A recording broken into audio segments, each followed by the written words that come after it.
Three, two, one. Ready?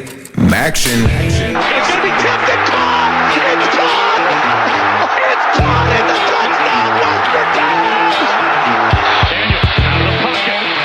He's going to try and run for it. Breaking tackle. Down. He gets popped. He lost the football. And he scores on the last play of the game.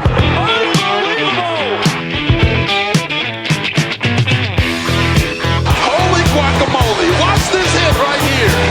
By Dejon Anthony. He said, give that man some milk. Don't you dare skip that channel. You are tuned in live with Talking Maction.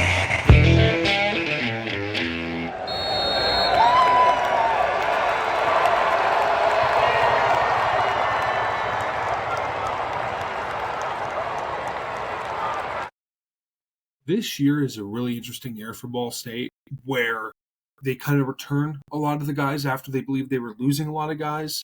Marquez Cooper is gone, but they keep guys like Kyle Kelly and Vaughn Pemberton and a few others. That offensive line's back. So it's interesting to kind of see if this team, who didn't win a lot of games last year, can take a step up, can, be a team that is in bowl contention. I don't see that happening this year, though. I think there will be improved play. I think they'll be better in the big play department. I think with Kyle Kelly coming back and not necessarily being your quarterback, but being your Swiss Army knife, playing cornerback, being your punt and kickoff returner, also being a guy that can play quarterback from time to time and kind of mix up the look depending on who you're playing and what type of team that you're playing against. I think the running back room, despite losing Marquez Cooper, is improved. Again, Pemberton is back. You have Braden Sloan, who's an FCS guy, one of the top FCS running backs in the country last year.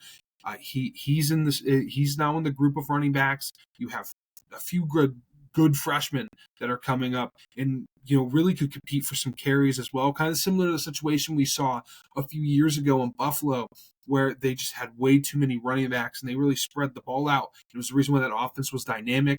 They had a quarterback that could run. I think that could happen with Kyle Kelly. Now, having someone that can throw the ball back there, I think is big too. Caden Simonza is going to be a guy that's going to step up. He was a freshman or sophomore who can be their main thrower if Kyle Kelly isn't that guy. Though I think Kelly might get a lot more snaps than I think some people might expect.